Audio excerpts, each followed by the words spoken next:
me welcome my guest. Before I do that, I want to let y'all know, those of you who are using insulin, the price of Novo Nordisk will be lowered in the United States by up to 75%. This was announced yesterday. The change will take effect January 1, 2024. They're following the move by Eli Lilly, which this month said it would lower the price for several of its products, including Humalog, by 70% later this year. They've made a lot of money, these pharmaceutical companies. It's the least they could do. And thank you, people, for pressing your politicians. And particularly, I think Bernie Sanders was one of the people out there pushing for. Hi, Bernie Sanders. Listen. Thank you pushing for this and getting the social media.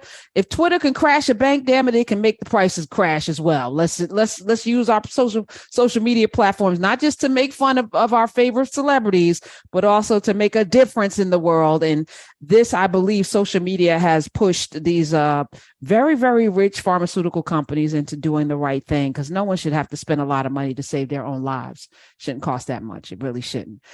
So there's that. Let me welcome to the show. She's an amazing psychiatrist, an amazing member of the community, doing all of God's work as the psychiatry residency director at Howard University. HU, you know, her name is Dr. Danielle Hairston. She's back. Hi.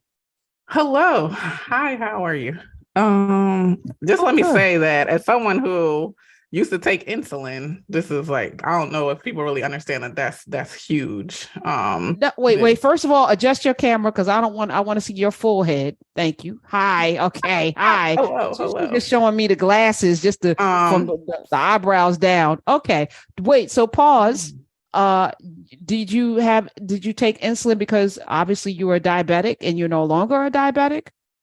So, interesting traumatic story is that when I was pregnant, with no history of diabetes ever, I suddenly felt really sick. I felt ill. I couldn't walk. I was at work, like, do I need a cane? Is this how pregnancy goes? You know, I've never been pregnant. I don't know what they do. But yeah, so I went into DKA, which is an extreme form of diabetes, a crisis. I went into the ICU. And they were asking me, you know, how long have you had diabetes? I'm trying to tell these people never, like, listen to me, never. And for whatever reason, my pregnancy sent me into this extreme form of a diabetic crisis. And then they couldn't manage my insulin and my diabetes for like 3 days. I was in the ICU, and I ended up being on insulin for the remainder of my pregnancy. Wow. And up until about 4 months postpartum, I was taking insulin. I have a shout out to those Dexcom monitors to monitor my insulin at all time, my glucose at all times. So, and there was a time when my insurance was like changing which type of insulin they would cover. And I went to the pharmacy and they said, well, right now your insurance is not covering that insulin, so you can pay out of pocket. I said, all right, you know, what's the pay out of pocket? They said $1,200. And I was like, well, I'm just going to lay here on the floor. And so y'all figure out a way how to save my life, because I don't have $1,200 to give you right now. I have insurance. So you all figure out how you're going to send this pregnant person into the streets with no insulin. And then suddenly they contact my insurance company. That's why I was saying, I've been saying, you know, you got to advocate with your insurance companies. I pay this money because, yeah, $1,200. I'm a physician. I don't want to pay $1,200. $1,200 for a grandmother or any other person walking in, like, that's a problem.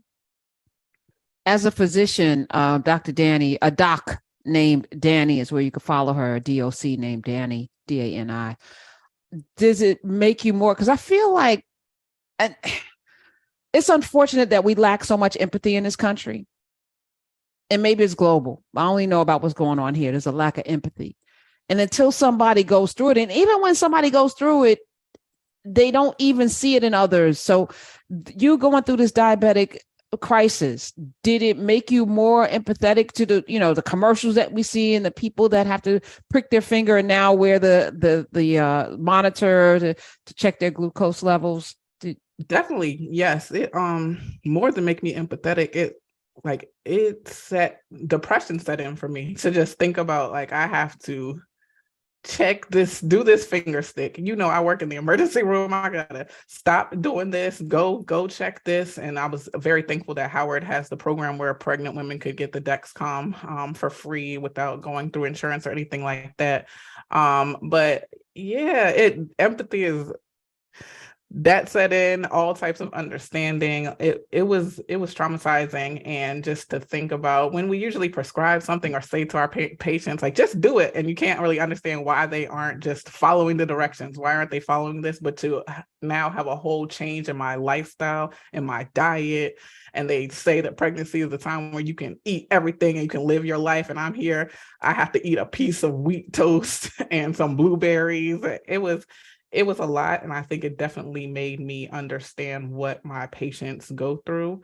And I try to, even before this, try to instill in my students, my medical students and residents, that this is your everyday, but this is someone's worst day that they have to come into the hospital. So even though it's routine for you, just try to think about someone who's never been in the hospital for anything or is going through this huge crisis, and try to have some empathy and understanding that that's your day-to-day, that's your job, but it's not theirs. And it could be their worst day of their lives. So yes.